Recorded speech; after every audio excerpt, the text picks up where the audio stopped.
Promotional consideration paid for by the following.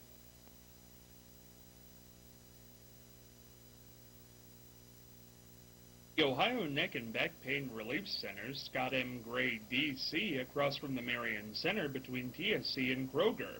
For further information, dial 740-386-6580. Also located on the net at goodbackbadback.com.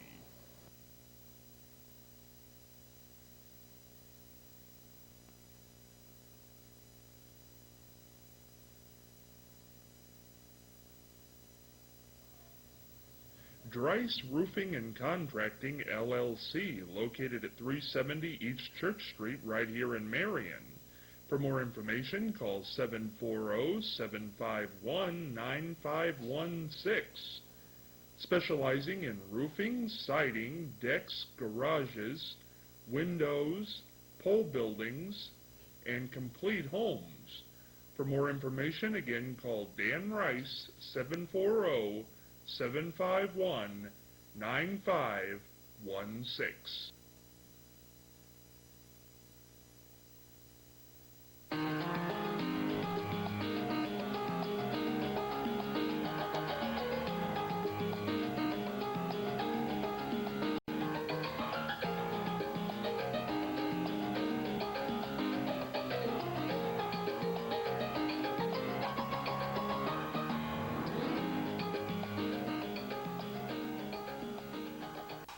Hey, Scott Spears along with you on this Monday edition of The Exchange, and boy, we're going to have a lot of fun today. We're joined as always by the First Lady of Dance here in Marion, Martha Douse-Manesi, Charlie Evers, Marianne Michaels, Dr. Scott Gray with us on this Monday, as he is each and every Monday, and this week we're going to be joined by a new guest, Dooley the Clown. Dooley, how are you? Very well, thank you. Pull out on Dooley's outfit there. Nice pair of socks, legs, socks, whatever you got there, Dooley. Just my socks, thank you. And where'd you get that tie? That's a snazzy tie. Sure is. Thank you. Where'd you get it? I purchased it. There you go. Well, we're going to talk to Dooley this week and find out how he got into this clown business, among other things. Who knows what he'll do? So you got to stay tuned all week here to The Exchange. Going to start this Monday off by talking about a great raffle going on here in Marion. The 2011-2012 Irish Lucky 10 Cash Raffle, which is going on for Marion Catholic. You can check all the details on this out by going to www.marioncatholic.org. And the money raised for this raffle will go to the Marion Catholic Junior Senior High School, located on Mount Vernon Avenue here in Marion. This will go on for 9 weeks. There's big cash prizes, $1,000, $100, $75, $50 here and there, and it'll go on for 10 weeks, it looks like. 10 weeks, not 9.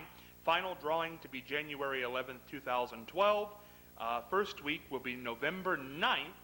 $30 for one ticket, 4 tickets for $100, Martha? Yes. Martha Douse is our sales lady on this, so if you'd like a ticket, give her a call at the studio, 38-DANCE. That's 38-DANCE. Martha, give them the numbers. I can't remember them off the top of my head. Well, I will deliver them. Oh. If they want the ticket, I'll be out and take their name, put them on the stub, and take it to Marion Catholic. And Marianne Stolarczyk just purchased one. There you go. So Marianne's in, and you could be in too. Wouldn't $1,000 be nice in this time? We're now going to start the program by going over to our pal Charlie Evers for fascinating facts and also update on the website. Yes, check out our website at exchangemarion.com. Remember that. All right, now today I want to talk about something briefly, a very controversial thing in some villages, and that's a jake break. Have you ever heard of a jake break? Never heard of that. Okay, if you live in a small town like I do in Clarendon, when semis come through our town, to slow down just a little bit, they do a compression thing on their engine, and it all has to do with the valves in the engine and so forth. And when they compress the engine, It provides braking power, but at the same time, it bellers as loud as 100 head of cattle. And the drivers enjoy doing this because, hey, here I come. Maybe you heard that. Maybe not. But that's why some towns have a no Jake brake sign at the entrance. Now, Jake, it was a commercial manufacturer of equipment, and they worked that into the title, Jake brake. So it technically, compression release brake open exhaust valves in the cylinders, releasing the compressed air trapped in the cylinders and slowing the vehicle while it makes this terrible, terrible noise. And I wish I had a Jake brake elimination sign in Clarendon. You have some anger over these Jake brakes, don't you, Charlie? In the middle of the night. Just like that. Have you ever gone down to the council, or what do you have over there in We have no Clarendon? council. It's a renegade town. Everybody's on their own. Is that right? You can just move into Clarendon and do as you like.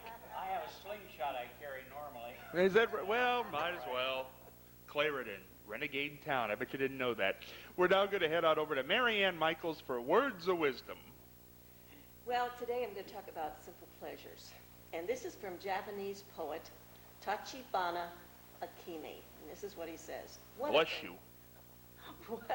What a delight it is when I get up of a morning and I get up and go out to find in full bloom a flower that yesterday was not there. Simple pleasure. I don't know, Marianne. That was a little, I didn't buy that one. You aren't delighted when you see a flower that is in full bloom? That I wasn't live in there Ohio. yesterday? That's only about 4 months a year. Well, 8 months of the year it's snow out there, Marianne. Well, that's why it's such a delight to get up and see a flower in the morning when you haven't seen it. But you can't do that in February, Well, of course not. or March, or January, or December. But what does that have to do with anything? Well, I mean, I can't. It still is a pleasure to find the flower in full bloom, isn't it, Doctor? Don't agree with her. I think it makes it even more special since, we've only got a few months out of the year to see those flowers. And I know my wife makes, she plants a lot of stuff, and she's always going out there every day checking to see if stuff's blooming. And it does make her day when she goes out there and her flowers have bloomed. That's a good day. Oh, I'm so glad you came today. Well, but Marianne, that's, okay, I understand that. If you plant the flowers, but just because I go out and see a flower blooming, it doesn't like, say I'm allergic to that flower. That would make me angry. Oh, you Think sound about like it. a pessimist. No, I'm just saying in December, Marianne. I mean, What am I that's- going to find happy? Scott, that's a negative thought. What about the You pollen need count? Think of what you're doing to you need people, Marianne. positive thoughts. I'm positive. I'm positive I don't like that quote. Well, I can't inform the Japanese poet, again, Tachibana Akimi. I don't know where he is, so I can't relate that message. That's a man. Yes. How do you know? You don't. A woman wouldn't have a name like Tachibama. Really? Why I not? don't think so. Tachibama? No, she would, Scott. I'm glad that, see, everybody's with me, Scott, today. No, I don't think they are, Marianne, but we'll move on because I don't want to fight you over that one any longer. We're going to go over to Dr. Scott Gray because last week I had a question, but we ran out of time, and that was I saw a program in which they said heart attacks, sometimes it's not the pain in the arm or the pain in the chest, it's a pain in the back. And my question was, do you know how to distinguish from a chiropractic problem as opposed to a life and death heart problem? Yeah, the way that we do that is through orthopedic and neurologic testing. When we have a patient come in and they've got some type of back pain, we take them through a series of maneuvers to find out if this is a musculoskeletal problem, is this a kidney problem, if it's a heart problem like that. And typically what we do is we try to reproduce the pain. And unfortunately, as we take you through this orthopedic test, it can cause some irritation. And if we find that pain coming from one of those maneuvers that we take you through, most likely it's not going to be due to a problem like a heart problem or a kidney problem, and it's more musculoskeletal. But if we can't reproduce that pain's still there and it does not change at all, we're probably dealing with a more serious issue, and that's when we refer them out to their medical doctor to get screened for those types of problems like a heart issue. Because most of the pain that you feel in your body is referred pain. Most pain that we have, if the pain's right here in your arm, if you're looking there for the problem, you're most likely in the wrong spot. That was one of the best things one of my teachers ever told me is that, a lot of people say, it hurts right here, the problem's right here. Most likely where you hurt is not where the issue's at. You've got to really search to find out where it's at because our nervous system is so complex that, we talked about phantom pain last week, where you can have a problem somewhere and hurt somewhere completely different. Even if you don't even have that arm there, it can still hurt because the problem can be in a different area. So, we take you through those orthopedic and neurologic tests, and if we can't reproduce that pain through a musculoskeletal problem or a neurological activation, then we're going to refer them out to the medical doctor for more serious or more intense checkup. Now, that being said, how do you track down the pain? If it's not where I'm hurting over here, how do you track it down?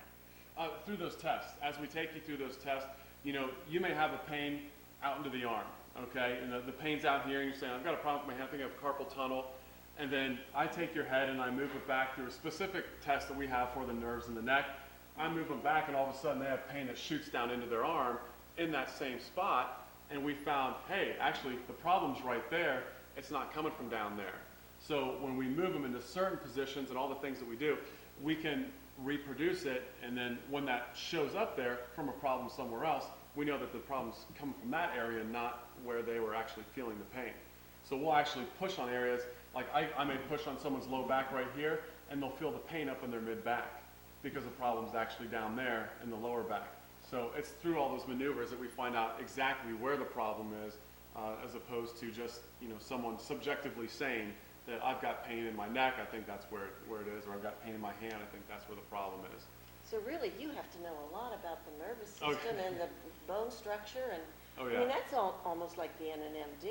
Really? Well, yeah, we actually do, as a chiropractor, if you look at our education as compared to an MD's, we spend more time on actually gross anatomy, on the anatomy of the body, the muscles, the tendons, and all those different things.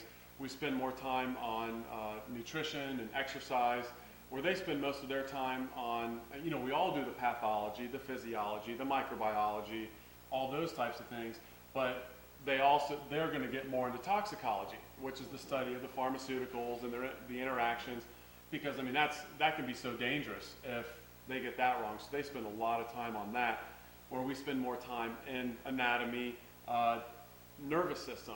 A lot of people think of doctors or chiropractors as bone doctors. They adjust the bones and they move the bones back into alignment, but really our focus is the nervous system. We know a lot about the nervous system. Close to what a specialist like a neurologist would have. That is our specialty, to really understand how the nervous system works. So we take a lot of neurology classes. That's a big And part of our education. chiropractic has gotten way up there in estimation of people. Oh yeah, I mean, definitely. there was at one time that they didn't have that, but now they have a lot of respect and a lot of, people want to go there. Right. Yep. You're exactly right. And it comes from results. It does. I always say that to my patients, and they say, is what you're going to do, is it going to hurt me? Is it going to, is this going to hurt when we adjust? Say, well, if I hurt people all the time, I probably wouldn't be very busy. Right. So, and we're very busy. We see over 250 people a week in our office. So, we've got a lot of people coming through. There are a lot of people with back pain, but we get people better. And if we don't get people better, we're not going to stay there very long. And I think that's the reason chiropractic has stuck around, is because it works. No matter what anyone says, if your uncle says they hate it, or a doctor says they hate it, or someone in your family, it doesn't matter. If it works for you, you don't care what they say. And that's why chiropractic has survived, is because people feel so much better when they get adjusted and the changes it makes. Doctor, where's your book? Actually, I didn't bring a copy with me today. Well, why? You always do. Yeah, I know. I didn't have one in my car. I think I probably gave it away to someone. I'm always giving books out. Then you always give it to me. I was expecting my fourth book. I know.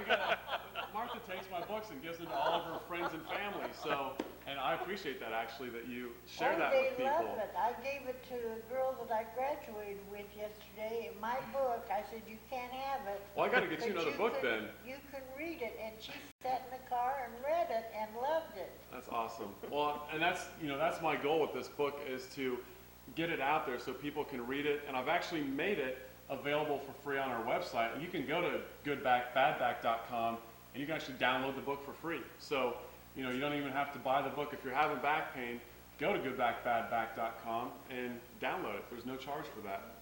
Now, how long have you been a chiropractor? I graduated in 2003, so it's been about 8 years now. What are you better at now than when you started? Diagnosing, as far as really finding the muscular imbalance, finding exactly where the problem is at. And I think, adjustments too. When I first started out of school, I'd probably done 1,000 adjustments, which I was a good adjuster, but now I've done over, goodness gracious, seeing over 200 people a week, it adds up real quick. In over 7.5 years, I've seen thousands and thousands, probably 20, 30,000 adjustments. So I can now really just feel where problems are at, diagnose better, and one of the things with chiropractic is a lot of people tense up when they get adjusted. So chiropractic there's a science behind what we do, but it's also an art form. And that's why people get different results when they go to different chiropractors, because there's really an art to how you adjust people. And I feel like I've gotten really good at, finding when people are going to tense up and being able to get them to relax and get the adjustment in without causing any damage. Because if they tense up when I adjust, it could cause some tension in the muscle and cause them to get a little spasm there. So being able to really get that specific adjustment in right in the right way so they feel better, and it's a lot easier for them, because even I tense up. I've been getting adjusted for 14 years now, and I still get tense when I adjust. So you still need a chiropractor that can really, find that sweet spot where they can adjust you without causing any discomfort to you. Now, adjustment seems like quite a broad term, and I imagine there are 1,000 different kind of adjustments. Yeah. But basically, what goes into an adjustment? An adjustment is finding exactly where a fixation is in the back. Okay, we've got a lot of joints in our back that we're checking to find out where the mobility is, where it's fixated, or when we say fixated, we mean stuck. And when it gets stuck, that's when we end up with arthritis, and that's when we end up with pain. And what we're doing is we're restoring motion and getting pressure off the nerves so that they feel better. So I'm actually motion palpating, or checking the motion segments to make sure I know exactly where it's stuck, and then I find where it's stuck, and I'll go right into that area and put the motion right back through the joint. Now, here's the thing about an adjustment, and we talked about the anatomy and knowing the body.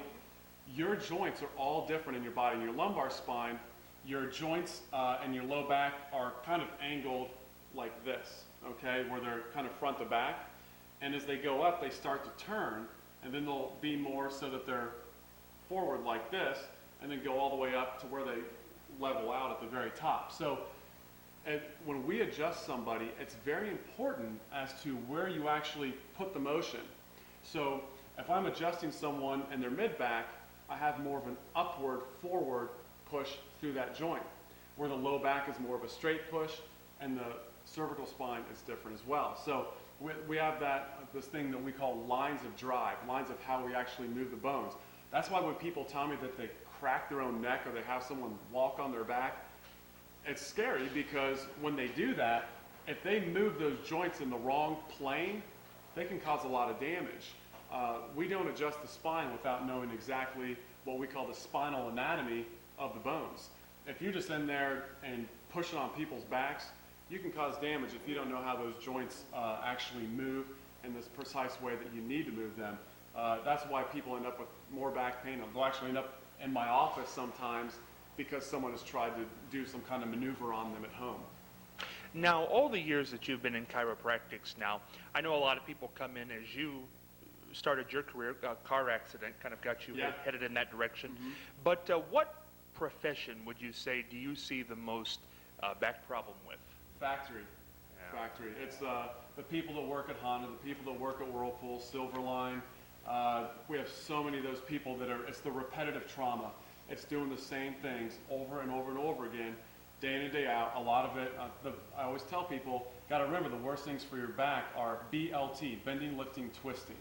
Those are the three things you want to stay away from. Those are the three things that factory workers do. They're bending, they're lifting things, they're twisting and putting it somewhere else.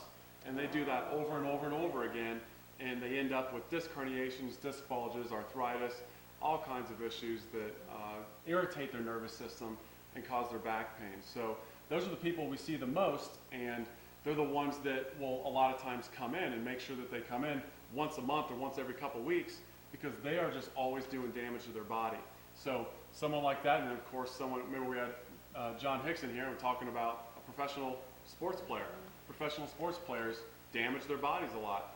So, you talk about someone like a golfer who's doing the same motion the same way every single time. We look at, we know what happened to Tiger, blew out his knees, had back problems. Freddie Couples, always has back problems, has a hard time, getting through all 4 days of a tournament. And that's because these guys do the same thing over and over again. Baseball player, same thing over and over again. How many baseball players go out with back pain? A lot of them. And that's where we see it. Anyone who does that repetitive motion, those are the people with back pain, the worst cases. And even sitting can be a repetitive strain too. So someone who sits at a computer, if they're sitting there like this all day, they're most likely going to have the neck problems. They can get the back problems too from sitting too long, but the neck problems are big issues with people that sit all day. It's very interesting information, and once again, that book, Good Back, Bad Back, is on the website, goodbackbadback.com, for free download, and it definitely is worth taking a look at. We've got a few minutes left in the program today, and we haven't went into the mailbag for a while. By the way, if you have a question for the mailbag, you can go to Facebook under the name The Exchange Marion and submit your question, or email them to us at irmcommunication@gmail.com. Today's mailbag question: who do you like in TV news? Or what do you, I don't know if it's a channel or a person. This is from Marie in Marion. Martha, who do you like in TV news today? Oh, I love Channel 4 and 10. Local. I called 10, 614-224-1010. And now you can call them too. Yes. And you can call and they'll announce anything you want to talk about. There you go, Martha. You know how to get it done. I sure do. Charlie, who's your favorite in TV news today? I like Diane Sawyer. Really? Yeah, she's a very honest appearing person and has a friendly personality. Marianne. I like Brian Williams. I think he is just total class. I really do. I like him. But I like other people. I like the same as Charlie, Diane. But I think my favorite is Brian Williams. Doctor. I'm one of those strange people that doesn't really watch the news. Never. I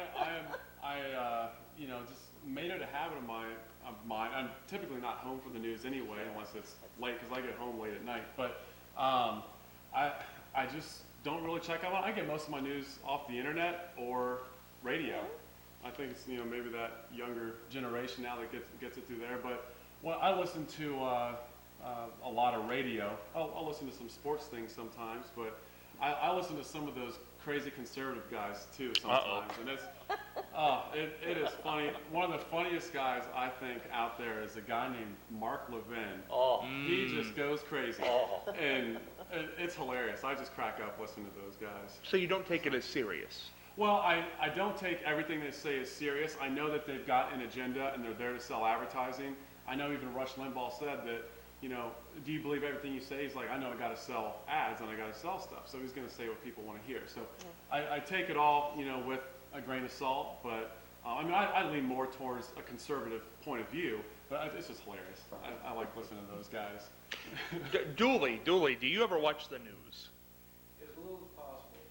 When you watch, who do you watch?